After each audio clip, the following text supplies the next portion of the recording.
ఇది దేశ ప్రజలు గమనించాలి, రాష్ట్ర ప్రజలు దేశ ప్రజలు గమనించాలి.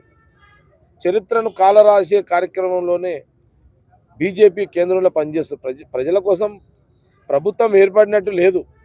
మహాత్మా గాంధీ చరిత్ర ఉండొద్దు, జవహర్లాల్ గారి చరిత్ర ఉండొద్దు, దేశంలో ఇందిరాగాంధీ గారి చరిత్ర ఉండొద్దు, రాజీవ్ గాంధీ గారి చరిత్ర ఉండొద్దు,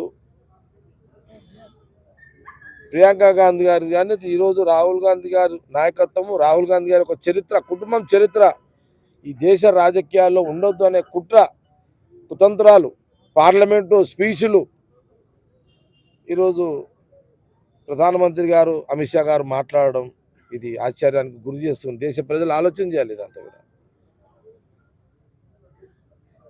స్వతంత్ర ఉద్యమంలో మీకు కంట్రిబ్యూషనే లేదు. మోడీ గారు అమిత్ షా గారి కంట్రిబ్యూషన్ ఏంటి? స్వతంత్రం వచ్చిన తర్వాత బహుశా మోడీ గారు అందరం వచ్చినాక ముందు పుట్టినట్టు చిన్నగా ఉండే ఐడియా లేదు మరి.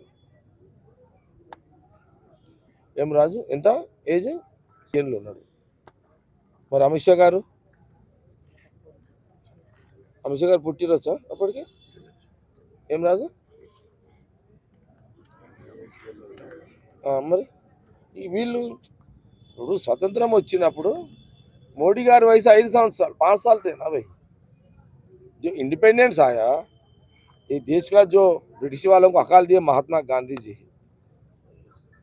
भाई, वहाँ वो जब 47 में, जो 1947 में जो इंडिपेंडेंस आया देश को, जब महात्मा गांधी जी, जवाहरलाल नेहरू जी,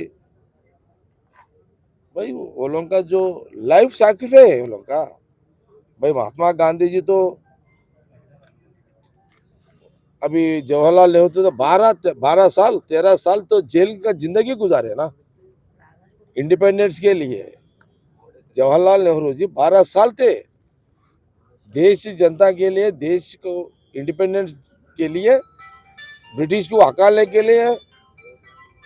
भाई जवाहरलाल नेहरू जी तो 12 साल थे जेल में. इंदिरा गांधी जी थे 6 साल थी जेल में देश जनता के लिए इंडिपेंडेंस लड़ने में. इंदिरा जी थे, इंदिरा गांधी जी भी थे. भाई मोदी जी आप तो 5 साल थे जब.